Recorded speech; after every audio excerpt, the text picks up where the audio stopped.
Ketika semua orang bicara striker tajam dan gelandang kreatif, satu lini yang sering terlupakan justru memegang kunci, pertahanan. Timnas Indonesia pelan tapi pasti belajar dari sejarah. Dulu, Garuda sering dijadikan bulan-bulanan di level Asia karena lini belakang rapuh. Namun kini, gambaran itu mulai pudar. Generasi baru bek Timnas Indonesia bukan hanya kuat secara fisik, tapi juga modern dalam membaca permainan dan membangun serangan. Nama-nama seperti Jay Idzis, Justin Hubner, hingga Rizky Ridho membuktikan bahwa Indonesia punya tembok kokoh untuk mewujudkan mimpi lolos ke Piala Dunia ke 2026. Siapa saja mereka? Dan kenapa para penyerang lawan mulai dibuat gigit jari? Inilah 7 bek timnas terbaik yang bikin lawan ketar-ketir.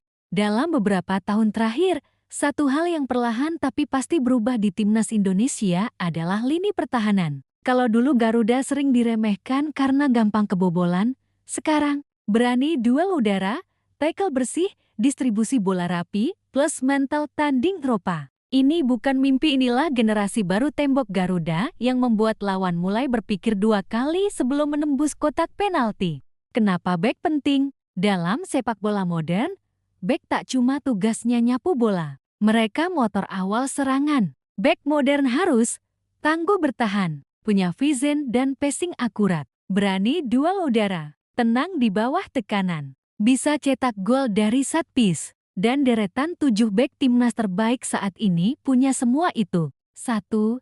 Justin Hubner, si komandan muda. Bermain di Liga Inggris bersama Wolverhampton Wanderers meski kini dipinjamkan ke Serie A Kedija League membuat Justin Hubner salah satu bek paling Eropa yang dimiliki timnas. Keunggulannya, membaca permainan brilian. Duel 1 lawan 1 jarang panik, umpan akurat dari belakang. Mental bertanding di level top, kombinasi British discipline dan adaptasi cepat di Jepang bikin Hubner aset mahal di jantung pertahanan. 2. Rizky Ridho, bek tengah lokal rasa Eropa. Rizky Ridho Ramadhani adalah harapan besar lini belakang Garuda. Ex-kapten Persebaya yang kini jadi palang pintu Persija Jakarta ini sudah membuktikan diri.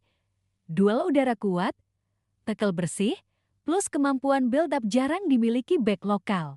Ridho tipikal bek lugas, tanpa kompromi memotong bola, namun juga pintar membuka jalur serangan dari belakang. Usianya masih muda, tapi mainnya dewasa. 3. Jordi Amat, mentor dan kapten di lini belakang. Pemain naturalisasi senior ini bagi jenderal di lapangan. Jordi Amat pernah merumput di La Liga bersama Spanyol, Rayo Vallecano, hingga Swansea City di Premier League. Kuat dalam membaca pergerakan lawan, memimpin garis pertahanan, mengorganisir formasi bertahan. Dia juga mentor bagi para juniornya. Kalau ada pemain yang bikin lawan frustrasi menembus kotak penalti, Garuda Jordi Amat salah satunya. 4. Jay Idzis, tembok baru dari Italia. Jay Idzis cepat menancapkan pengaruhnya. Bermain untuk Venezia di Serie B Italia, dia sudah terbiasa menghadapi duel fisik khas Italia. Jay Idzis punya modal fisik tinggi, duel udara kuat, tenang membawa bola, visi umpan jarak jauh presisi. Tak heran dia dipercaya jadi kapten timnas Indonesia di beberapa laga. Posisinya kini nyaris tak tergantikan. 5. Ilken Baget, benteng set piece. Si jangkung 194 cm ini sering jadi andalan di bola mati. Ilken Baget, pilar Ipswich Town, punya duel udara yang jarang bisa ditandingi. Selain kokoh bertahan, Ilken sering mencetak gol lewat sundulan saat sepak pojok. Postur jangkungnya jadi senjata rahasia timnas Garuda di kotak penalti lawan. 6. Miss Hilgers, bek modern rasa Eredivisie. Baru-baru ini, nama Miss Hilgers jadi salah satu yang dinanti publik. Bermain untuk FC Twente di Eredivisie Belanda, Hilgers punya atribut bek modern, kecepatan, antisipasi tajam, umpan-umpan pendek dan jauh akurat. Ia cocok dengan skema Patrick Kluivert, Gerald van den Burg yang menekankan ball playing defender. Kalau debutnya mulus, Hilgers bisa jadi motor distribusi bola dari belakang. 7. Kelvin Verdonk, bek kiri modern di posisi bek sayap. Kelvin Verdonk adalah senjata tambahan. Ex-pemain Nijmegen ini baru saja sah jadi WNI. Kelebihannya, crossing akurat, tendangan kaki kiri keras, pandai overlap membantu serangan, disiplin bertahan. Timnas Indonesia jarang punya bek kiri dengan delivery sekurat Verdonk. Di level Asia, kualitas ini bikin lawan ekstra hati-hati. Hebatnya individu, tetap butuh chemistry. Untungnya, duet Kluivert Vandenberg perlahan menemukan formula kombinasi, dan bek lokal berkarakter lugas Rido, bek diaspora berpengalaman Eropa Hapner, Jordi bek muda bertenaga Baget Hilgers bek sayap modern Verdong. Kalau rotasi ini bisa kompak, mimpi Piala Dunia 2026 bukan mustahil lagi.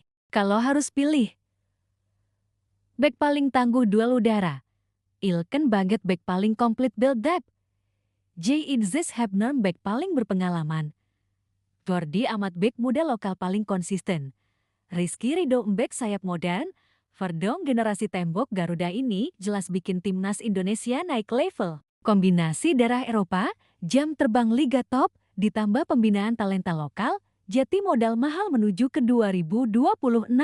Pertanyaan selanjutnya, bisakah mereka tetap konsisten? Karena di sepak bola, sekokoh apapun bek satu momen lengah bisa bikin semua rencana runtuh. Membangun benteng pertahanan tak cukup hanya dengan nama besar. Konsistensi, kerjasama, dan mental baja adalah kunci. Para tembok Garuda ini sudah menunjukkan kualitas di klub dan timnas. Sekarang tantangan mereka hanya satu, menjaga performa agar mimpi rakyat Indonesia menembus panggung tertinggi, Piala Dunia 2026, tak lagi sekadar angan. Di atas kertas, generasi bek timnas saat ini sudah lebih siap dibanding era sebelumnya. Tinggal bagaimana Kluivert dan Vandenberg meramu mereka jadi unit pertahanan solid yang tak hanya tangguh, tapi juga menularkan mental juara ke seluruh skuad. Dan kita, supporter Garuda, hanya perlu satu, percaya dan dukung sampai akhir. Karena di pundak para tembok Garuda, mimpi besar itu disandarkan.